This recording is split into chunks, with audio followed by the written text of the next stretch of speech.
Have you ever seen this? Or how about this? Does this look familiar at all? This is called hostile architecture. The urbanist describes this as a type of design which uses elements of the built environment to guide or restrict behavior, particularly relating to elements that are intended to stop people from doing something.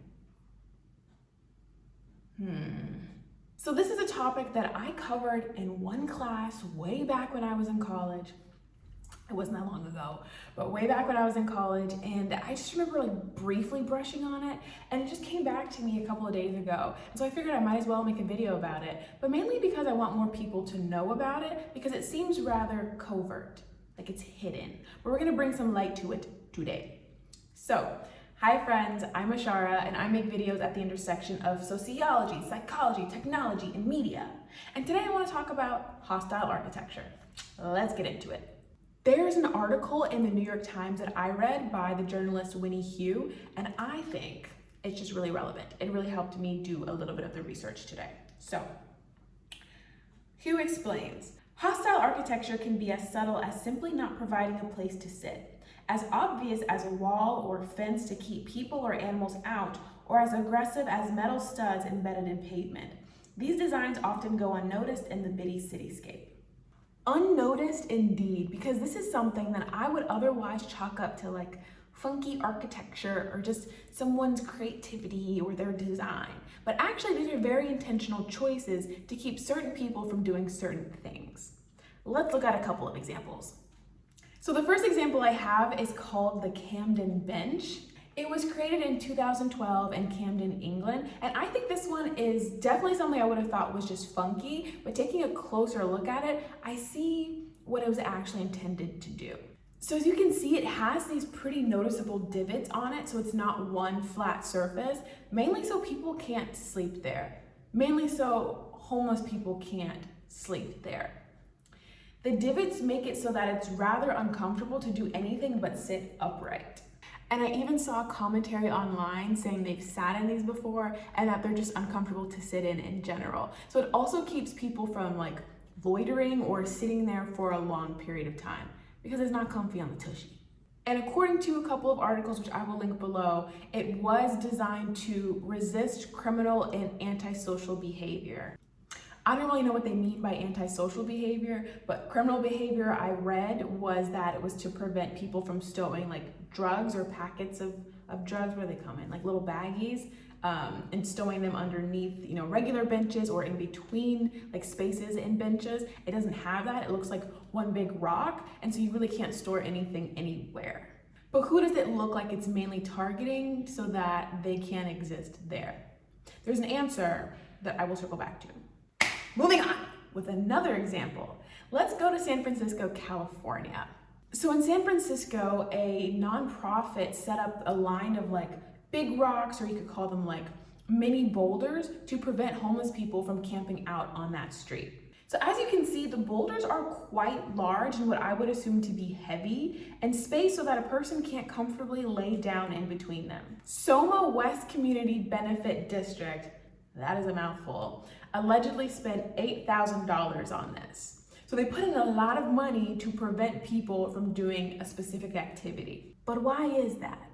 What was their gripe with homeless people camping out there? Well, the road was directly across from an elementary school, and allegedly the parents at that school had been asking the school as well as the city to do something about the homeless encampments that were there, specifically because students had found feces and needles near the school. And so I've seen debates supporting either side. Some people are criticizing the city because the city should have taken action and moved these homeless people somewhere else and made it so that it was a safer environment for the students to go to school in.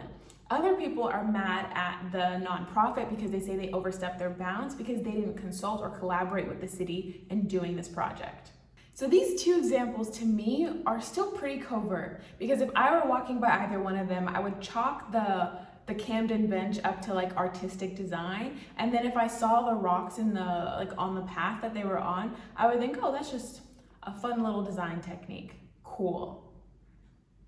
But let's look at more overt examples of hostile architecture. Spikes. Spikes are a common tool used in this type of architecture to prevent people from sitting down somewhere or walking somewhere. So we'll see spikes along like the upper facing side of a miniature wall. That way people can't stop and sit down on it. And you can even see this on handrails where they'll have little spikes on handrails so you're not likely to use them or engage with them. So these designs are more than just edgy, they're intentional. And these pictures are taken from around New York City, but there's other cities that do similar things as well. Ultimately, I want to ask, is this ethical? Dun, dun, dun. So it's pretty obvious to see that people living on the streets bear the brunt of the consequences for this. I say this because I see a lot of the homeless architecture around benches or spikes on areas where they wouldn't want people to stand or loiter in or wait around in. But if you're homeless and you're living on the street and you have nowhere else to go, you're going to look for a surface area that is big enough and comfortable enough for you to sleep on. And so by making these benches and spots, places where you really can't sit on them for a long period of time and you really can't lay down on them, to me, it's a direct target on people who would need that, aka homeless people. So then it begs the question, is it ethical to remove these spaces or remove access to these spaces for the people that would need it the most? It goes without saying that homeless people are an extremely vulnerable population, and some people would argue that the government should be doing more to protect them or to house them. Though not every single homeless person or person living on the streets wants to be housed, it's important to note that.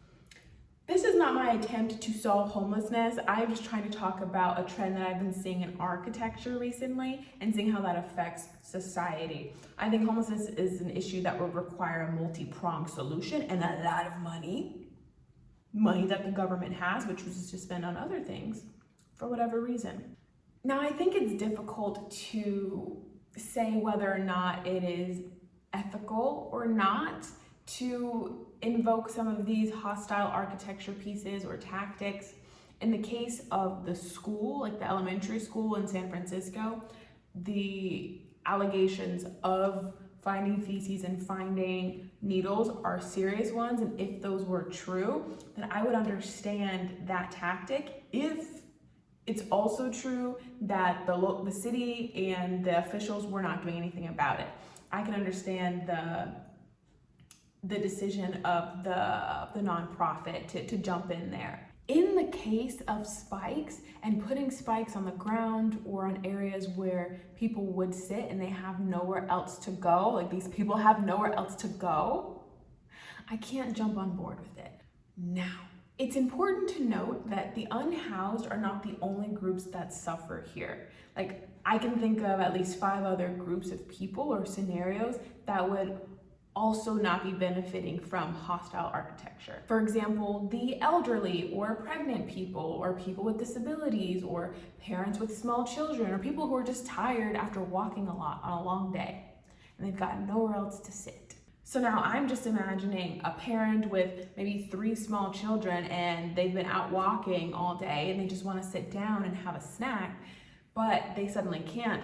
1, because they're in a pavilion that has no seating or no tables, and 2, the only seating that they can find is a twisted bench. And so they all can't sit next to each other, so then who gets to rest and who doesn't, because the parent would need to access the children at all times. My point in all of this is hostile architecture, though I do understand its initial intent, makes existing in public spaces less accessible to all, though of course at varying degrees depending on your situation. And I believe public spaces should be something that everybody has access to, whether you're housed or unhoused. Okay, well, this is just a rabbit hole that I decided to jump like 2 feet into. This is not 2 feet at all. But I decided to do like a little baby step into. I didn't go super in depth today. I really didn't have the time this week or the bandwidth. So if you would still like to talk about it though, let me know, because I would love to chat about it. If you got to the end of this video, you're a real one. You're a real one, and I want you to know that. Okay, well, thank you so much for watching. This is the part where I beg you for engagement. Please like, comment, subscribe, or share this video. I would appreciate it. Okay, well, much love always, and I will see you when I see you. Bye.